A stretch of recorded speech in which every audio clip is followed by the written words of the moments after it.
If you spoke to your best friend the way you speak to yourself, would they still be your friend? Think about that for a second. Because most of us have two voices inside. One voice we use for other people, patient, gentle, understanding.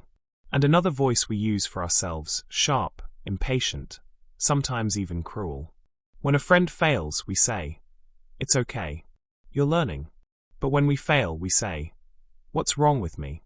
I always mess things up." And that difference matters more than people realize. Today's story is not just about feeling good. It's about rebuilding the most important relationship you will ever have. The relationship with yourself. Not with a motivational quote. Not with fake confidence.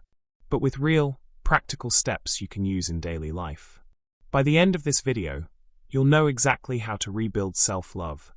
Not in an emotional, dreamy way, but in a grounded way you can actually practice. Because here's the truth. Many people are not suffering because life is impossible. They are suffering because they feel unsafe inside their own mind.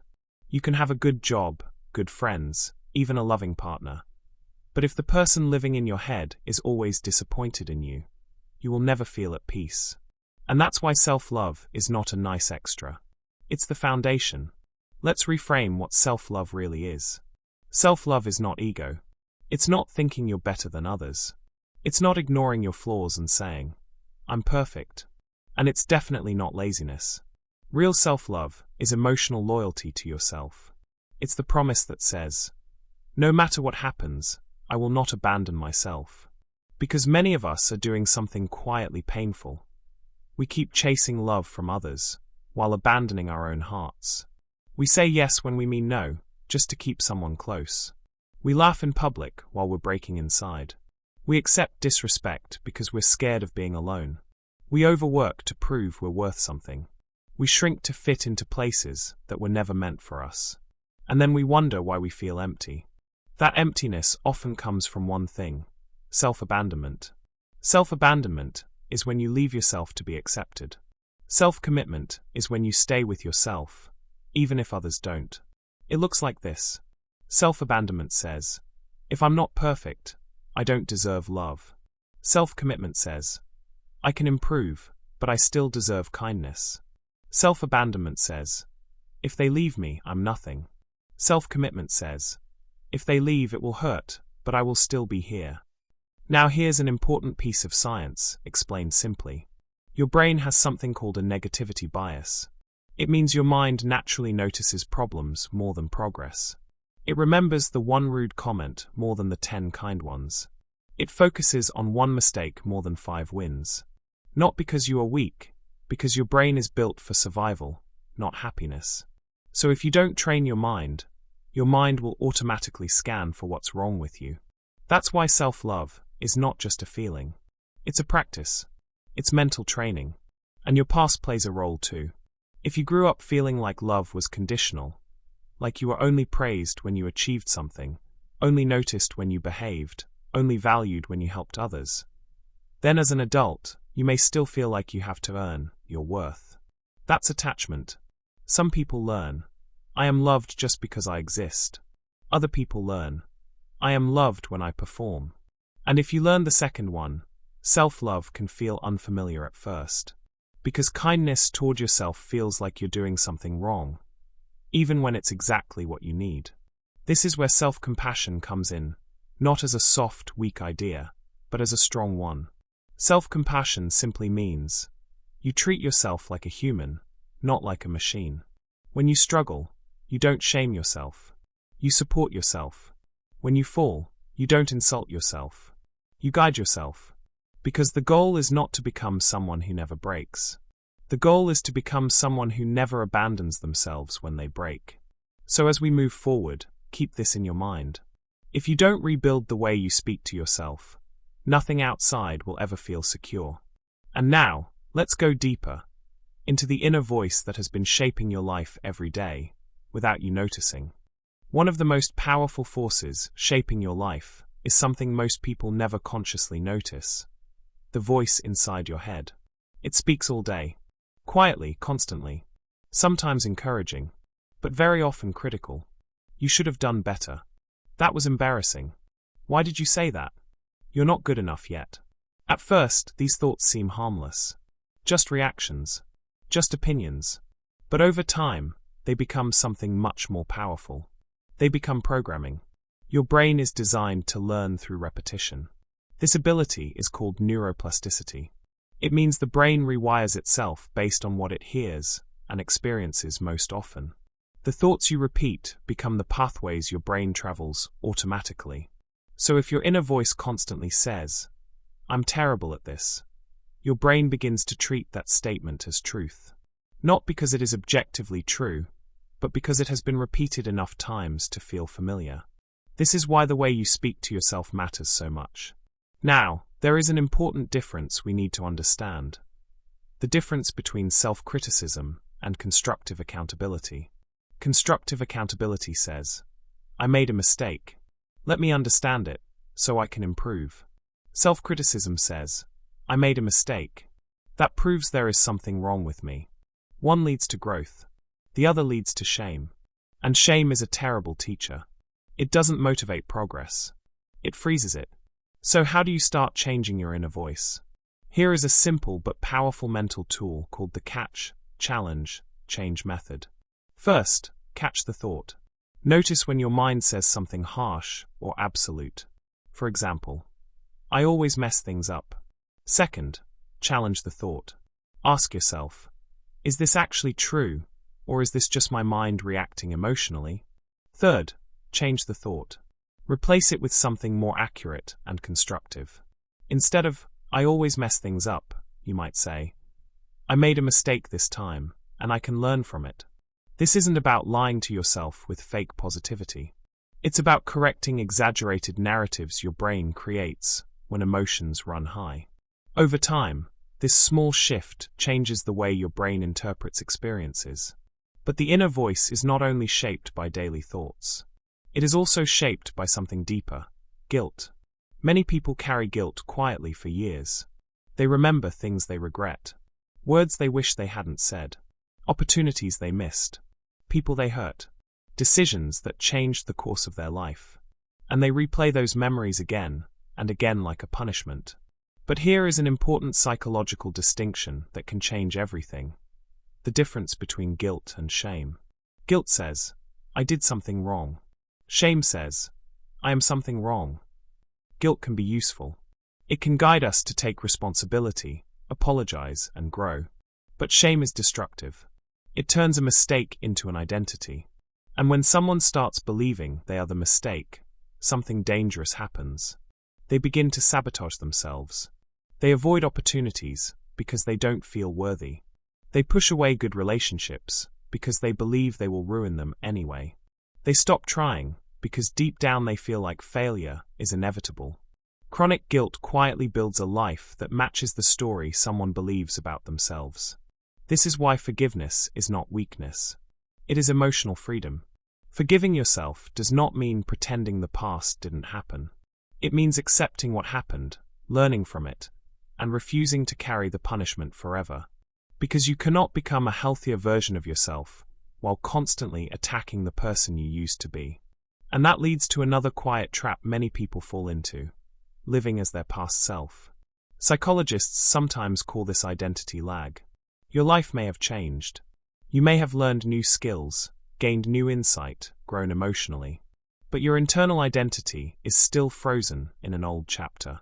You might still see yourself as the insecure teenager, the person who failed that exam, the person who stayed in the wrong relationship, the person who once made a painful mistake. But you are not that exact person anymore. Growth changes you. Experience changes you. Awareness changes you. Imagine a snake shedding its skin. Once the skin is shed, the snake does not carry it with them everywhere as proof of what they used to be. It leaves it behind because it no longer fits. Yet many people carry their old identities like heavy coats long after they have outgrown them. Sometimes this happens because of what we could call trauma loyalty. Trauma loyalty means staying emotionally loyal to your pain, even when healing is possible. You keep defining yourself by what happened to you instead of who you are becoming. Growth loyalty is different. Growth loyalty means respecting your past, but not living inside it. It means recognizing that the person you are today has more knowledge, more resilience, and more awareness than the person you were back then. And this is where emotional maturity truly begins. Emotional maturity is not pretending you never made mistakes. It is the ability to take responsibility without destroying yourself. You can say, "Yes, that was my mistake. Yes, I regret it. And yes, I am learning from it." But you also say something equally important. "My past actions do not cancel my future potential." Healing the inner voice means learning how to hold yourself accountable while still remaining on your own side. Because once you stop attacking yourself internally, something powerful happens. You finally have the strength to start protecting yourself externally. And that is exactly where we are going next. Once you begin healing the way you speak to yourself, something interesting starts to happen. You become more aware of how other people treat you as well. And this awareness often leads to a difficult realization. Many of the situations that hurt you were not just accidents. Sometimes they happened because you were afraid to protect your own boundaries. A lot of people struggle with this, especially those who have spent years trying to be nice. They say yes when they want to say no. They stay quiet when something feels wrong. They give more time, more energy, and more emotional support than they actually have. And they call this kindness. But often, it's something else. It's people-pleasing. People-pleasing usually comes from a very human fear, the fear of rejection. We don't want others to dislike us. We don't want conflict. We don't want to look selfish. So we adapt, adjust, and overextend ourselves just to keep the peace. But there is another fear underneath it that is even deeper, the fear of abandonment.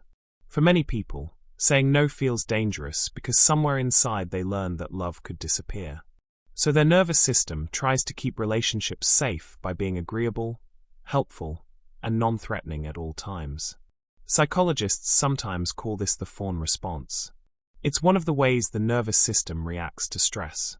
Instead of fighting, running away, or freezing, the brain tries to survive by pleasing. In the short term, this can keep situations calm. But in the long term, it slowly erodes self-respect. Because every time you ignore your own needs just to avoid upsetting someone else, you send a quiet message to yourself. My comfort matters less. And over time, that message becomes your identity. This is why boundaries are such an important part of self-love. But boundaries are often misunderstood. Many people think boundaries mean becoming distant, cold, or emotionally closed off. They imagine someone building walls around themselves and shutting everyone out. Real boundaries are not walls. They are filters. A wall blocks everyone. A filter simply decides what is allowed to pass through. Boundaries are how you protect your time, your energy, and your emotional well-being without losing your kindness. For example, imagine a friend who calls you late every night to talk about their problems, but never listens when you need support. Without boundaries, you might continue answering those calls even when you're exhausted. But with boundaries, you might say something like, "I care about you, but I can't talk every night. I need some quiet time for myself too." Notice the difference. You are not rejecting the person. You are protecting your capacity. Boundaries can sound simple, but many people struggle because they are afraid of disappointing others. So here are a few gentle scripts that can help. Instead of forcing yourself to explain everything, you can say, "I'm not available for that right now." Or, "I can't commit to this, but I appreciate you asking." Or even, "I need some time to think about it." Clear, respectful, and honest. Healthy people will understand. And if someone becomes angry simply because you expressed a reasonable limit, that reaction tells you something important about the relationship. Boundaries don't destroy healthy relationships. They reveal unhealthy ones.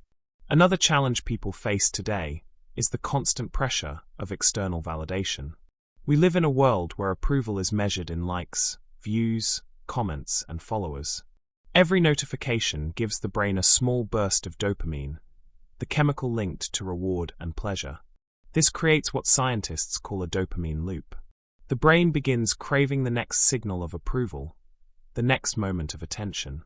And slowly, self-worth starts to depend on outside reactions. But the problem with external validation is that it is unstable. One day people applaud you. The next day they criticize you. If your value depends entirely on these reactions, your sense of worth will rise and fall constantly. Social media makes this even harder because we are constantly comparing our real lives to other people's highlight reels. We see their best moments, their edited photos, their achievements, their celebrations. But we rarely see their struggles, doubts, or failures. So we begin believing that everyone else is doing better than we are. But here is a perspective that can change how you see this. Think of your self-worth like an internal economy. In a healthy economy, value is created internally. It comes from skills, integrity, effort, and character. But many people are running their emotional economy like a country that imports all of its value from outside sources. They rely entirely on other people's approval to feel worthy. And when that approval disappears, their entire system collapses. Real self-love means strengthening your internal economy. It means building value from the inside through your actions, your principles, and your personal growth. When your identity becomes stronger than the opinions around you, attention loses its power over you. Because identity is stable. Attention is temporary. And once you learn how to protect your emotional space and stop outsourcing your worth, you create the conditions for something even more important. Because protecting yourself is only half of the journey. You also need to learn how to nurture yourself. Now that we've talked about protecting your emotional space, there's another important step. Learning how to care for yourself in a way that is practical, consistent, and respectful of your humanity. Because self-love is not only about what you stop doing to yourself. It's also about what you start giving yourself. Let's begin with something very personal, your body. For many people, the relationship with their body is complicated. They stand in front of the mirror and immediately start searching for flaws. The skin is not smooth enough. The weight is not right. The hair doesn't look good today. There is always something to fix. And slowly, the mirror stops being a place of recognition and becomes a place of criticism. But here's a perspective that can change that relationship. Your body is not an ornament. It's an instrument. An ornament exists to be looked at. An instrument exists to help you live. Your legs carry you through long days. Your hands hold people you love. Your lungs breathe every second without asking for applause. Your heart has been beating since the day you were born. When you look at your body only as an object to be judged, you forget its real purpose. This is where a concept called body neutrality becomes helpful. Body positivity sometimes pressures people to say, "I love everything about my body," even when they don't feel that way yet. Body neutrality offers a calmer path. It says, your body does not have to be perfect for it to deserve respect. You may not love every detail, but you can still appreciate what your body allows you to do. A simple practice can help with this shift. The next time you look in the mirror, instead of immediately criticizing something, try a small exercise. Choose one part of your body and thank it. Maybe you thank your legs for carrying you through difficult days. Maybe you thank your hands for helping you work and create. Maybe you thank your eyes for allowing you to see the world. This small change turns the mirror from a courtroom into a place of gratitude. But caring for yourself also means protecting your mind. Just like your body depends on food, your mind depends on information. And in the modern world, many people are constantly feeding their minds content that increases stress, comparison, and anxiety. Endless news updates, negative arguments online, perfect lifestyles on social media, opinions from strangers about how you should live your life. All of this information becomes emotional noise. This is why emotional hygiene matters. Just as you would not eat spoiled food, you should not consume toxic information all day.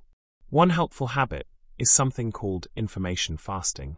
This doesn't mean ignoring reality. It simply means giving your mind regular breaks from constant input.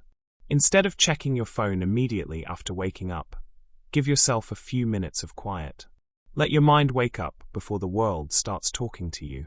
You can even create a small 5-minute morning reset routine. The first minute, take a few slow breaths and notice how your body feels. The second minute, stretch or move gently to wake up your muscles. The third minute, Think of one thing you appreciate about your life. The 4th minute, decide one small intention for the day. The 5th minute, simply sit in silence. 5 minutes may not sound like much, but those 5 minutes tell your nervous system something important. Your day belongs to you. And this leads us to the final piece of nurturing yourself: mindfulness. Mindfulness is often misunderstood as a complicated meditation practice. In reality, it is much simpler. It is the ability to return to the present moment instead of living entirely in regrets about the past or worries about the future. Self-love often happens in very small decisions. It's choosing to pause instead of reacting immediately. It's noticing when your shoulders are tense and relaxing them. It's taking a slow breath when your thoughts begin racing. A simple technique called the 3-breath reset can help. Whenever you feel overwhelmed, stop for a moment and take 3 slow breaths. With the first breath, notice your body. With the second breath, soften any tension. With the third breath, bring your attention back to what you are doing right now. These tiny moments of awareness reconnect you with yourself. And something important needs to be said here. Many people think burnout happens because they are not strong enough. But burnout is rarely a sign of weakness. More often, burnout is the result of chronic self-neglect. It happens when someone gives their time, energy, attention, and care to everything around them, while forgetting to care for themselves. Self-love is the opposite of that pattern. It means recognizing that your well-being deserves attention too. And once you start caring for yourself consistently, in small, daily ways, something powerful begins to happen. You stop shrinking. As we reach the end of this journey, there is one final shift that changes everything.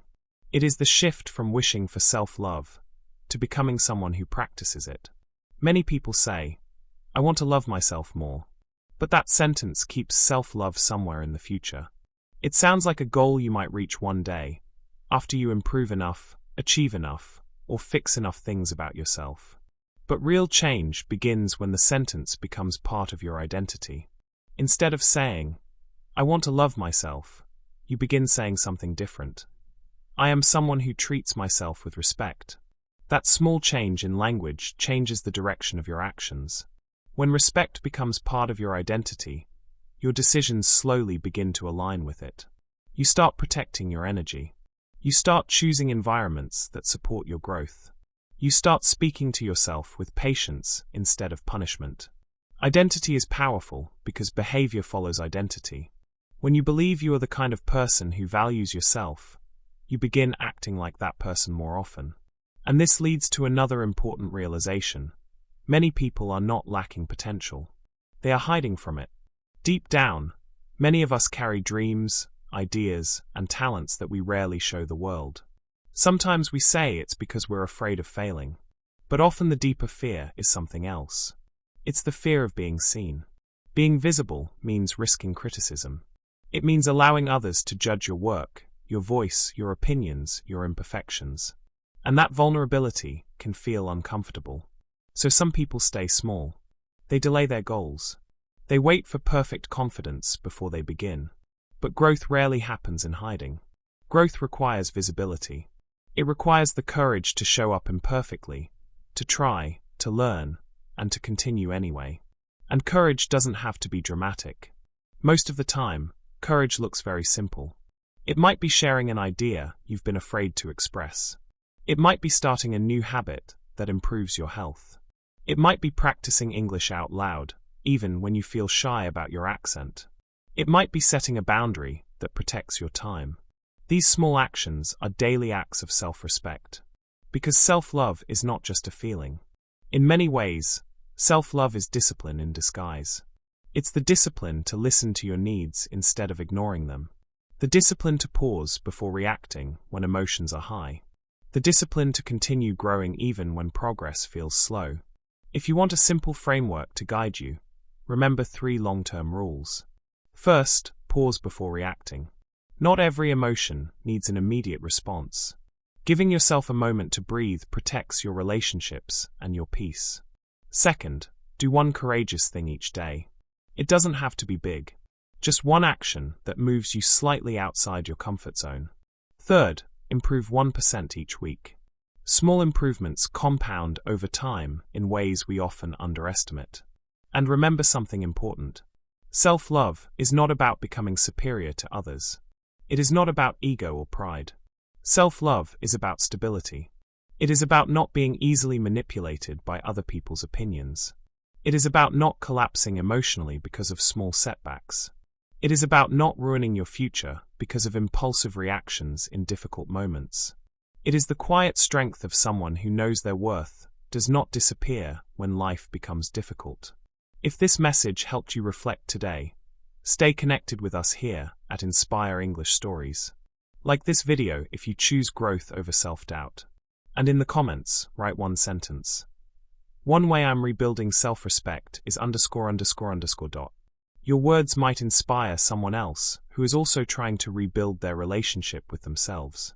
And if you want to continue improving your English while exploring powerful ideas about mindset, growth, and emotional strength, subscribe to Inspire English Stories so we can grow together. Because loving yourself isn't about becoming perfect. It's about becoming loyal to who you are becoming.